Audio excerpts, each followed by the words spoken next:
আল্লাহ তাআলা বলেন, যেই বান্দার দিলের মধ্যে আমি আল্লাহ তাআলার ভয় প্রতিষ্ঠিত হয়ে গেছি, আমি আল্লাহ তাআলার ভয় প্রতিষ্ঠিত হয়ে গেছে, মাকামা রাব্বিহি, আমি আল্লাহর সামনে বান্দা দাঁড়াবে, এই বইটা বান্দার অন্তরে, এই বান্দার অন্তরে প্রতিষ্ঠিত হয়ে গেছে। ওই বান্দা ওয়ানাহান নাফসা আনিল হাওয়া,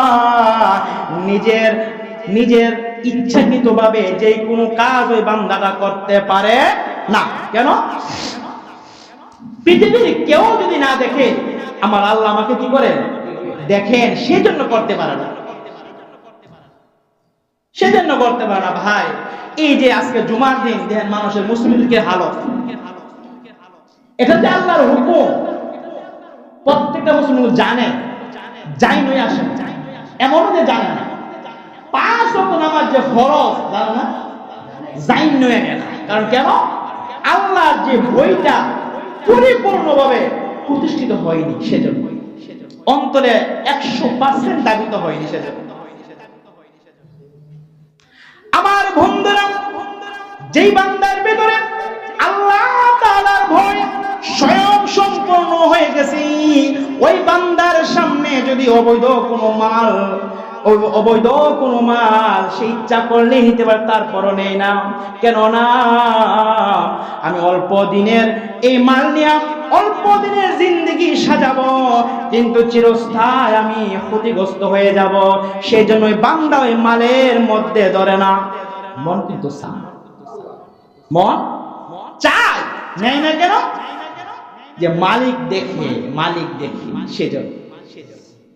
সেজন্য ভাই, সামনে আসতেছে রোজা। রোজার কাজই হলো যে তাকওয়া বান্দার অন্তরে প্রবেশ করা, ভয় বান্দার অন্তরে প্রবেশ করা। ভাইরা আমার, এই মেরাজের আলোচনা দীর্ঘ 2 সপ্তাহ ধরে করতেছি, আজকে করবেন, শেষ করে দেব ইনশাআল্লাহ। এই রাসূল সাল্লাল্লাহু আলাইহি সাল্লাম মেরাজ থেকে অনলি 3টা বিষয় আনছেন। কয়টা? জুলো বলেন। এটা ইনশাআল্লাহ শেষে বলবো। আল্লাহ রাসূল সাল্লাল্লাহু আলাইহি সাল্লাম 7 আসমান ভেদ করে, সিদরাতুল মুনতাহা ভেদ করে আল্লাহর ভারী কাছে আল্লাহর সাথে কথোপকথন করছেন। তারপরে চলে আসছেন। কি নিয়ে আসছেন মনে আছেন আপনারা? কয়েকত নামাজ, 50 ওয়াক্ত। এটা কমায় আনছে কত? 5। আল্লাহ বলেন 5, আমি নি 50 ঠিক থাকবো, কিন্তু আমার রাসূলও কি ঠিক রাখলাম। কারণ রাসূল মনক্ষুণ্ণ হবে, এটা আল্লাহ বরদাস্ত করে না। 5 ওয়াক্ত পড়লে 50 ওয়াক্তের সওয়াব দিবে। সুবহানাল্লাহ বলে। চিন্তা করেন কেমন মালিক, যে মালিক চাইলে খুশি হয়, যে মালিক চাইলে খুশি, না চাইলে বেজার হয়। আমরা কাছে চাইলে বেজার, না চাইলে খুশি। তার নাম মালিক, তার নাম আল্লাহ। আল্লাহর হাবিব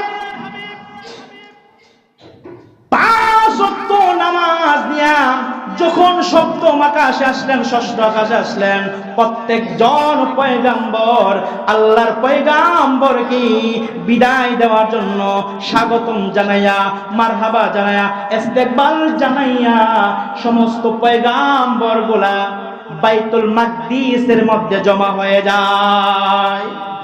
এই 2টা রেওয়ায়াত। পূর্ব রেওয়ায়াতে আসছে যে রাসূল যাওয়ার সময় সমস্ত পয়গাম্বর জমা হয়েছে। তাহলে কিতাবে আসছে যে প্রত্যেক আসমানে যাওয়ার পরে রাসূলের পরিচয় আছে। যদি আগে এর পরিচয় হইতো, তাহলে পরিচয় করার কোনো প্রয়োজন ছিল না। অনেক রেওয়ায়াতে আসছে যে আসার সময় ইস্তেকবাল জানায়া সমস্ত পয়গাম্বররা কি বাইতুল মাকদিসে জমা হয়েছে। এমন সময় সমস্ত পয়গাম্বরগুলো সারিবদ্ধভাবে দাঁড়ায় যায়। এমনি সময় আল্লাহর হাবিব বলেন, জিবরাইল এই মুহূর্তেই জামাতের ইমামতি কে করবে? জিবরাইল বলেন, পয়গম্বর আপনি তো জানেন না, আপনাকে ইমাম বানায়া মুসল্লি হওয়ার জন্য সমস্ত পয়গম্বরগুলা অপেক্ষা খাইছিল, ওগো নবীজি মেহেরবানি করে আপনি সামনে চলে যান। আল্লাহর হাবিব সামনে চলে গেছেন, নামাজ পড়াইলেন। নামাজ পড়ানোর পরে সমস্ত পয়গম্বর আমার নবীকে ইস্তেকবাল জানায় যার যার স্থানে চলে যায়। আমার নবী কাবা চত্বরে চলে আসেন, বলেন না সুবহানাল্লাহ। সেখান থেকে আমার নবীর উপাধি হলো ইমামুল মুরসালিন, আমার নবীর সমস্ত নবীদেরও ইমাম, বলেন সুবহানাল্লাহ। কাবা চত্বরে আসার পরে আল্লাহর হাবিব বড় টেনশনে পড়ে গেলেন। এই যে মেরাজ, আমি এই অল্প সময়ের মধ্যে বাইতুল হারাম থেকে বাইতুল মাকদিস পর্যন্ত 7 আসমান ভেদ করে সিদরাতুল মুনতাহা ভেদ করে আমি আল্লাহর বাড়ি চলে গেলাম, আল্লাহর সঙ্গে কথোপকথন করলাম।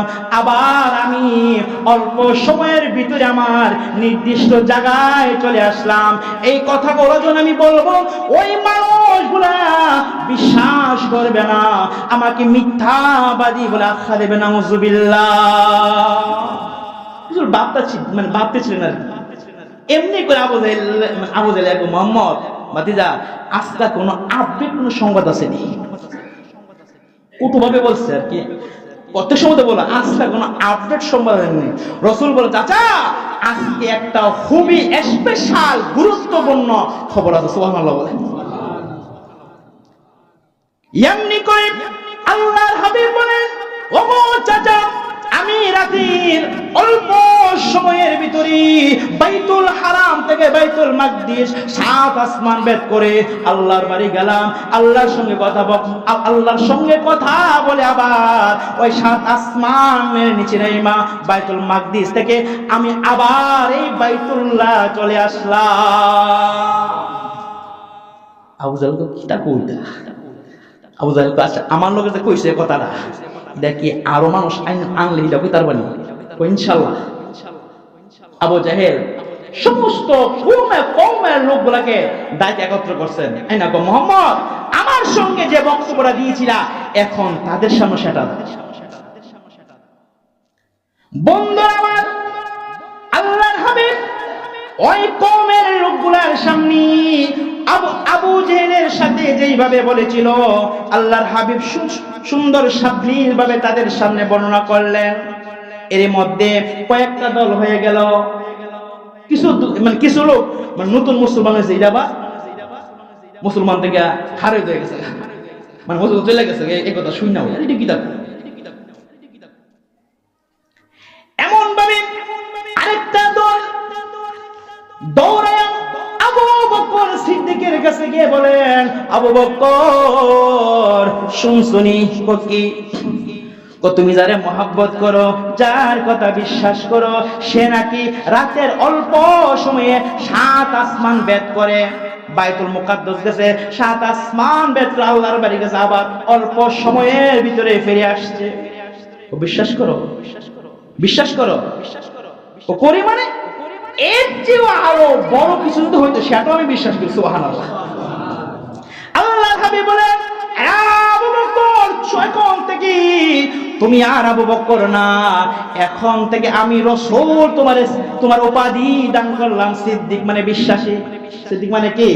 এখন থেকে রাসূল বলেন তুমি শুধু আবু বকর না, এখন থেকে তোমার নাম হলো আবু বকর সিদ্দিক আকবর।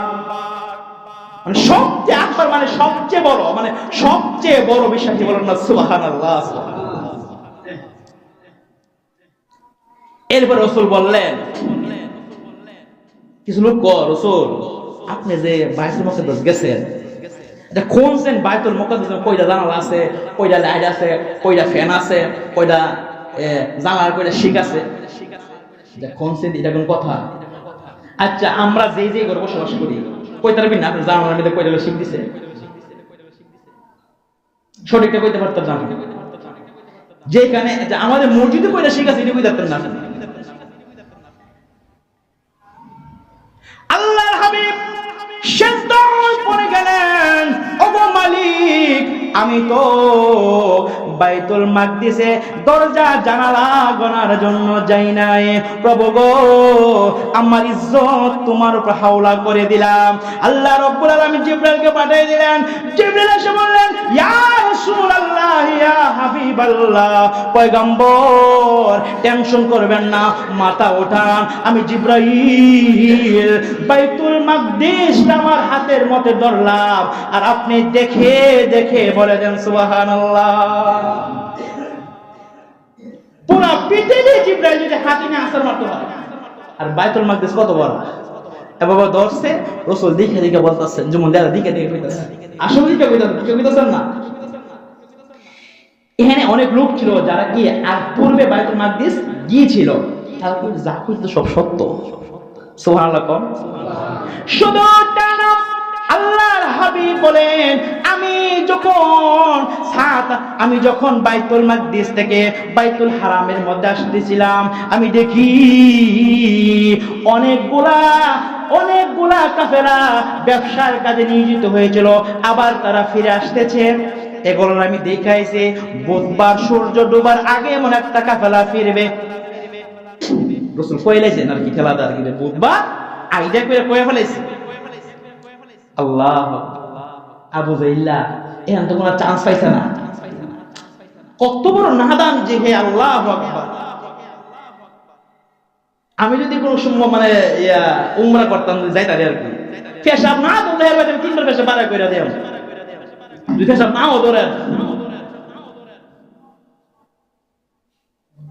এই আবু জাহেল এখানে চান্স না পাইয়া, ওই যে রাসূল বলছে যে বুধবার সূর্য অস্তের আগে ওই কাফেলা চলে আসবে।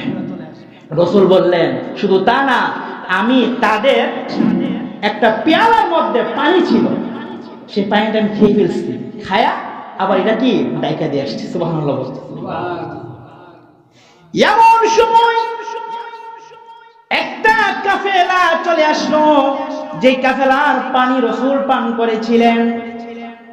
আবু জাহেল গিয়ে কয়, ও আমার লোকেরা, বলো না তোমাদের পানি কি হারায়া গিয়েছিল? ও তুমি জানো কেমনে? ইডা কোন মুহাম্মদ, ইডা কোন?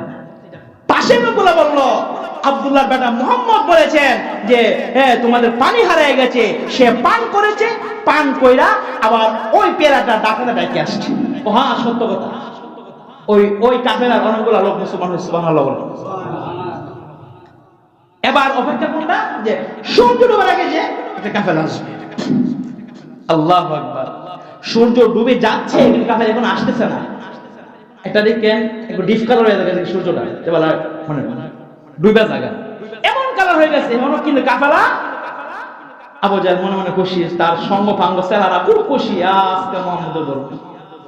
অমনি করে আল্লাহর হাবিব সেজদার মধ্যে পড়ে গিয়ে বলেন, প্রভু হে, আপনি ছাড়া তো আমার ইজ্জতের হেফাজতকারী আর কেউ নাই। প্রভু গো, আমি তো বলে ফেলেছি সূর্য অস্তের পূর্ব মুহূর্ত ওই কাফেলাটা আসবে। আল্লাহ রাব্বুল আলামিন বলেন, বন্ধু গো, আপনি বলেছেন, আমি আল্লাহ তাআলা মঞ্জুর করেছি, এই মুহূর্তে আমি আল্লাহ তাআলা সূর্য অস্ত যাওয়া বন্ধ করে দিলাম। সূর্য অস্ত বন্ধ করে দিলাম। কি রে, দেখলাম যে ডুবে যেতেছে, ডুবে না, ব্যাপার কি? যেই মাত্র কাফেলা দেখা যায়, এরপরে সূর্যটা আল্লাহর হুকুমে ডুবে যায়। সুবহানাল্লাহ বলে। এরপর আবু জাহেল কো, এটা মুহাম্মদের জাদু, এটা কাম দিও না, নাউজুবিল্লাহ। কারণ এত সদা ঘুমের ব্যক্তিরে ডাক দিলে কি উঠে লাগা, এত সদা, এত জানতো মুহাম্মদ সত্য, তার ধর্ম সত্য, কিতাব সত্য, মালিক সত্য। এরপরও জানি মানছে, জানি না ওই